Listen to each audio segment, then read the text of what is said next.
وہ تو سین میم اور نون کے چکر میں پھنسی یہ سوچ رہی تھی سین سے تو سحر نام شروع ہوتا ہے اور سحر تو میری دیورانی ہے۔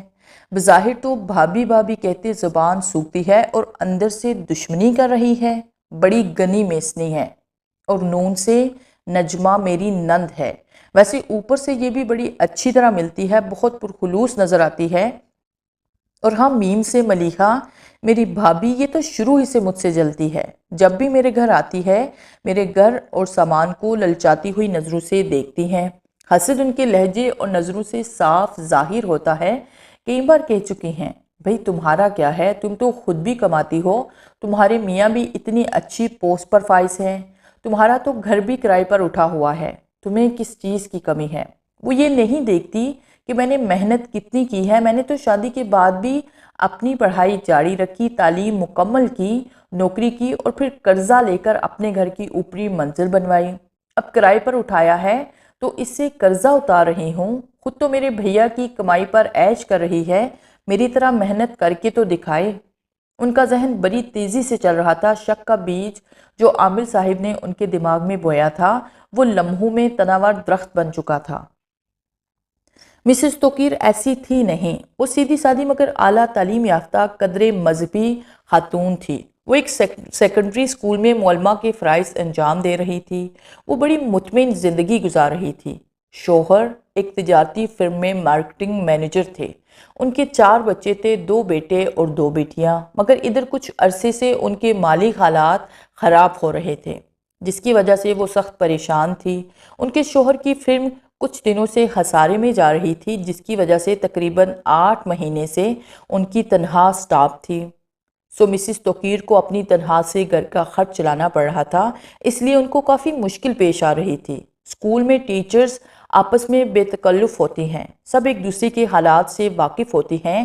وہ آپس میں اتنی بے تکلف ہوتی ہیں کہ جو گھریلو باتیں سگی بہن کے سامنے نہیں کر سکتے وہ سٹاف سے کر لیتی ہیں، چاہے وہ سسرال کی شکایتیں ہوں یا میاں کی بے وفائی یا لاپرواہیوں کا راز، سب ایک دوسرے پر عیاں ہوتا ہے۔ اس طرح سب آپس میں ایک دوسرے سے اپنے دل کی باتیں کر کے اپنی ٹینشن ریلیز کر لیتی ہیں، اور اس سلسلے میں سب ایک دوسرے کو مشورے بھی خوب دیتی ہیں۔ مسز توقیر کیونکہ اپنے گھریلو حالات کی وجہ سے خاصی پریشان تھی، اس وجہ سے وہ چڑچڑی ہو رہی تھی۔ وہ بچوں اور میاں بیوی سے بلا وجہ ہی الجھ پڑتی تھی۔ شوہر پہلے ہی پریشان تھے، اوپر سے بیوی کی بدمزاجی نے ان کو مزید چڑچڑا بنا دیا تھا۔ دونوں اکثر بلا وجہ تکرار شروع کر دیتے۔ اس ٹینشن نے گھریلو حالات پر اثر تو ڈالا ہی تھا، اسکول میں بھی ان کی تدریسی ذمہ داریوں پر بھی فرق پڑنے لگا تھا۔ ایک روز مسز توقیر کی زبانی تمام حالات سن کر ان کی ایک ساتھی ٹیچر نے انہیں ایک عامر صاحب کا پتہ بتایا تھا اور ان کے عملیات کے ذریعے سے لوگوں کو ملنے والی کامیابی کے ایسے قصے سنائے تھے کہ وہ بھی اس بات پر تیار ہو گئی تھی کہ ایک بار ان عامر صاحب سے ملاقات کر لی جائے۔ اور یوں مسز توقیر اپنے میاں سے چھپ کر ان عامر صاحب ان کے پاس پہنچ گئی تھی، جنہوں نے ان کو ایک نئی ٹینشن میں مبتلا کر دیا تھا۔ قصہ مختصر، بہت سوچ بچار کر کے انہوں نے اپنے پرس سے 2000 روپے نکال کر عامر صاحب کی طرف بڑھائے تھے۔ عامر صاحب نے 1000 کے 2 نئے نوٹوں کو للچائی ہوئی نظروں سے دیکھتے ہوئے بظاہر بے تنائی سے کہا تھا، بی بی اس پورے کام میں 5000 سے کم خرچ نہیں ہوتا، اور اس میں میری کوئی فیس یا خدیہ نہیں، یہ صرف آپ کے کام کے لیے موکل کو بلانے کا خرچہ ہے۔ لیکن میں تو اتنے پیسے نہیں لائی، ویسے بھی آج کل میرے حالات ایسے نہیں کہ میں اتنی بڑی رقم خرچ کر سکوں، لیکن آپ کے لیے یہ بہت ضروری ہے، مگر میں بہت مجبور ہوں۔ اب کام شروع تو کریں، میرے میاں کی جو تنخواہ رکی ہوئی ہے وہ آپ اپنے عمل سے نکلوا دیں تو پھر میں آپ کو مزید رقم دے دوں گی۔ بی بی آپ اپنے شوہر سے کہیں کہ وہ باقی رقم کا انتظام کر دے، عامر صاحب نے مشورہ دیا تھا۔ عامر صاحب میرے شوہر نہ تو عملیات وغیرہ کے قائل ہیں، نہ اس قسم کے کام وہ پسند کرتے ہیں، میں ان کے علم میں لائے بغیر یہاں آئی ہوں۔ لیکن بی بی پہلے یہ کام ہوگا تو آپ کے میاں کی رکی ہوئی تنخواہ ملے گی، اس کے لیے پہلے خرچ تو کرنا ہوگا۔ عامر صاحب نے مسز توقیر کو اپنے مطلب کی بات سمجھانے کی کوشش کی تھی۔ پھر کچھ سوچ کر کہنے لگے، آپ ایسا کریں کہ یہ رقم ایڈوانس میں جمع کروا دیں، میں کام شروع کرتا ہوں، آپ 2-4 دن میں انتظار کر کے باقی رقم دے دیجیے گا۔ ٹھیک ہے، مسز توقیر نے بے چارگی سے کہا تھا، پھر اپنے خون پسینے کی کمائی 2000 روپے عامل صاحب کے حوالے کر کے چلی آئی تھی اور دل میں یہ سوچ رہی تھی کہ عامل صاحب کو باقی پیسے سٹاف سے قرض لے کر دے دوں گی۔ عامل صاحب کی آستانے سے گھر واپسی کے بعد بھی مسز توقیر کے ذہن میں اپنی نند دیورانی اور بھابھی کا نام گردش کرتا رہا اور وہ دل ہی دل میں پیچ و تاب کھاتے ہوئے انہیں خوب برا بلا کہتی رہی تھی، مگر ان کو بھول کر بھی یہ خیال نہیں آیا تھا کہ سین سے ان کی بہن سائرہ کا بھی نام آتا ہے اور میم سے ان کی والدہ معینہ کا نام بھی ہے اور نعیمہ ان کی نانی ہے جن کا نام نون سے شروع ہوتا ہے۔ اس کے علاوہ ان کی بہت سی سہیلیاں اور جانے والی بھی ہیں جن کا نام سین، میم اور نون سے شروع ہوتا ہے۔ سب سے بڑی بات یہ کہ خود ان کا نام بھی منیرہ ہے جو کہ میم سے شروع ہوتا ہے، مگر وہ روایتی حسد اور جلن جو سسرال والوں اور بھابھی سے ہوتی ہے اب اس کی بنیاد پڑ چکی تھی، ورنہ اس سے پہلے نند، بھاوج اور دیورانی سب سے خلوص کا رشتہ قائم تھا۔ یہ سب عامل صاحب کی باتوں کا کمال تھا جو پل بھر میں خلوص اور محبت ختم کر گیا تھا۔ عامل صاحب نے ٹوٹل 5000 کا خرچہ بتایا تھا، مگر 2-3 ہفتوں کے اندر مسز توقیر کے تقریباً 20,000 روپے خرچ ہو گئے تھے جو انہوں نے نہ جانے کس کس سے ادھار لیے تھے، مگر اس کے باوجود ان کے مسائل جوں کے توں تھے، بلکہ ایک اور مسئلہ قرض کا بھی ہو گیا تھا۔ 2-3 مہینے یوں ہی گزر گئے، نہ تو توقیر صاحب کے آفس کے مسئلے کا کوئی حل نکلا، نہ ان کو پیسوں کی ادائیگی ہوئی، بلکہ مسز توقیر مزید قرضے میں پھنس گئی۔ نہ جائے مانند نہ پائے رفتن کے مستاق وہ عامل اور معمول کے چکر میں الجھتی چلی گئی۔ ایک عامل سے کوئی فائدہ نہ ہونے پر ان کو کسی اور نے دوسرے عامل صاحب کا پتہ اس یقین دہانے کے ساتھ بتایا تھا کہ ان کی عملیات سے ان کا ذاتی طور پر اپنا فائدہ ہوا ہے۔ نئے عامل صاحب نے مسز توقیر کو صرف 4000 کا خرچہ بتایا تھا اور وہ بھی قسطوں میں۔ انہوں نے تو مسز توقیر کو اپنے آستانے پر بھی نہیں بلایا، بلکہ فون کے ذریعے تمام معاملات طے کر کے اپنے بندے کو ان کی طرف بھیج دیا، جس کو مسز توقیر نے اپنے گھر کے بجائے اپنے سکول میں بلوایا۔ ان عامل صاحب نے ان کو صرف 2 ہفتوں کا ٹارگٹ دیا تھا جس میں ان کے سارے کام سنور جانے تھے۔ ان کو یہ یقین دہانی کروا دی تھی کہ میرے عمل کے بعد آپ کی میاں کی رکی ہوئی تنخواہ اس کے ساتھ ترقی کے آرڈر بھی مل جائیں گے۔ یوں مسز توقیر نے عامل صاحب سے ایک نئی امید باندھ لی تھی، لیکن مزے کی بات یہ تھی کہ مسز توقیر کے شوہر جن کے عملیات کروائے جا رہے تھے ان کے فرشتوں کو بھی خبر نہیں تھی کہ ان کی بیگم صاحبہ کیا کیا کمالات کر رہی ہیں۔ ویسے خیر بھی اسی میں تھی کہ انہیں کچھ خبر نہ ہو، ورنہ مسز توقیر کا بسا ہوا گھر ڈگمگانے لگتا اور کچھ خبر نہیں کہ ٹوٹ بھی جاتا، کیونکہ ان کے میاں تو ایسے معاملات کے شدید ترین مخالف تھے۔ ان کے لیے یہ ناقابل معافی غلطی ہوتی، وہ بیوی کو کبھی بھی معاف نہ کرتے۔ توقیر احمد کے آفس کے حالات تو خراب تھے، اس کے ساتھ ہی حالت بھی گھر کی خراب ہو رہی تھی۔ مسز توقیر کا زیادہ وقت اور پیسہ اب ایک اور نئے عامل صاحب کے چکر میں خرچ ہو رہا تھا۔ اب تو جب دیکھو موبائل پر ہدایات، مطالبے اور مشورے ہوتے، ان معاملات کے باعث وہ گھر سے دور ہوتی جا رہی تھی۔ جب گھر کی مالکن گھر سے بیگانہ ہو جائے گی تو گھر کی حالت بگڑے ہی گی۔ ان حالات نے تو توقیر صاحب کو اور بھی زیادہ پریشان کر دیا تھا۔ ٹینشن اور ڈپریشن نے ان کو بہت زیادہ چڑچڑا بنا دیا تھا۔ ان حالات میں بجائے اس کے کہ وہ شوہر کی پریشانیوں کو شیئر کرتی، بس میاں جی سے شکایتوں کا سلسلہ جاری رہتا، گھر میں عجیب نحوست پھیلی ہوئی تھی۔ ان حالات کی وجہ سے بچے بھی پریشان تھے، سو ان کی تعلیمی مصروفیت پر بھی بہت برا اثر پڑا۔ اسکول سے شکایتیں آنے لگی اور دونوں میاں بیوی کو لڑائی کا ایک اور ایشو مل گیا۔ دونوں ایک دوسرے کو ذمہ دار ٹھہرانے لگے تھے۔ مسز توقیر کو اب عامل حضرات کو پیسے دینے کے لیے ساتھی ٹیچروں سے قرضہ ملنا بھی بند ہو گیا تھا۔ ٹیچریں اب کھلے عام کہتی، مسز توقیر کو تو مانگنے کی عادت ہو گئی ہے۔ ایک دن وہ ہر طرف سے پریشان اپنے حالات پر غور کر رہی تھی کہ عامل صاحب کا ایک نئے مطالبے کے ساتھ فون آ گیا تھا۔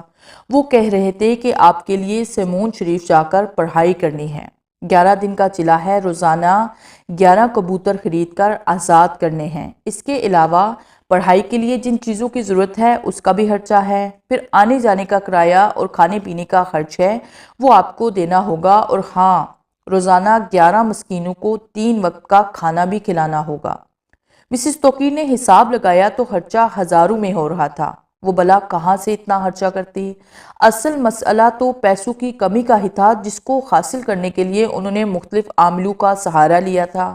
انہوں نے اپنی ساتھی سے اس بات کا تذکرہ کیا تھا جس نے انہیں اس نئے عامل کا پتہ بتایا تھا۔ اس ٹیچر نے ساری بات سن کر بیگانگی سے کہا تھا، بھئی یہ خرچ تو کرنا پڑے گا، آخر تمہارا کام بھی تو ہو رہا ہے۔ مگر ابھی تک تو کوئی کامیابی نہیں ہوئی، کوئی آس بھی نہیں بندی کہ میرا کام ہو جائے گا۔ بھئی عمل تو پورا ہونے دو، ٹیچر نے پھر لاپرواہی سے کہا تھا۔ عمل پورا ہونے کا خرچہ میں کہاں سے کروں؟ مسز توقیر نے زچ ہو کر کہا تھا۔ بھئی یہ تمہارا اپنا مسئلہ ہے، وہ یہ کہہ کر اٹھ کے چل دی تھی۔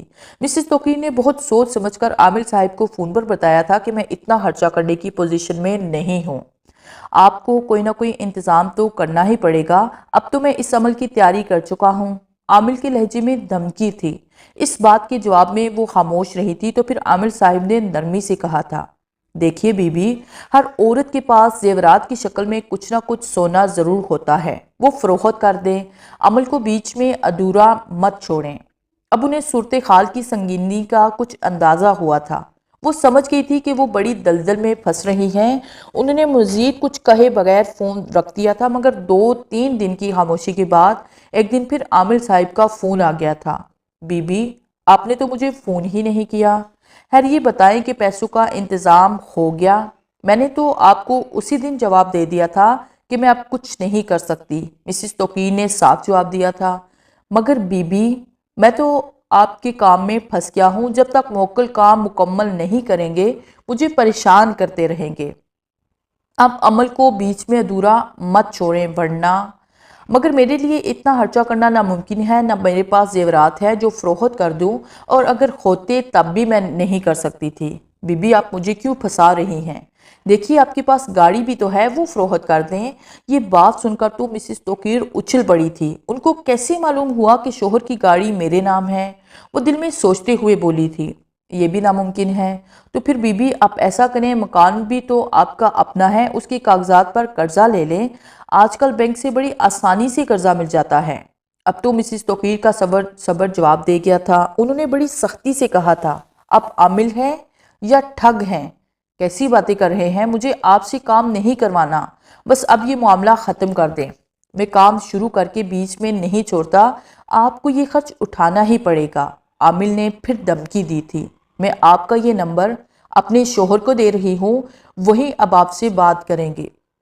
مسز توقیر نے یہ کہہ کر فون بند کر دیا تھا اور پھر اس سم کو ہی نکال کر پھینک دیا تھا جس سے وہ عامل حضرات سے رابطہ کرتی تھی۔ اس کے بعد انہوں نے وضو کر کے 2 رکعت نفل پڑھنے کے بعد اللہ سے معافی مانگی تھی اور اس کا شکر ادا کیا تھا کہ اس نے انہیں ان جھوٹے عاملوں کے چکر سے نکالا اور عزت رہ گئی، ورنہ اگر توقیر صاحب کو اس بات کا پتہ چل جاتا تو پتہ نہیں کیا ہوتا۔ اس سے آگے ان میں کچھ سوچنے کی ہمت نہیں تھی۔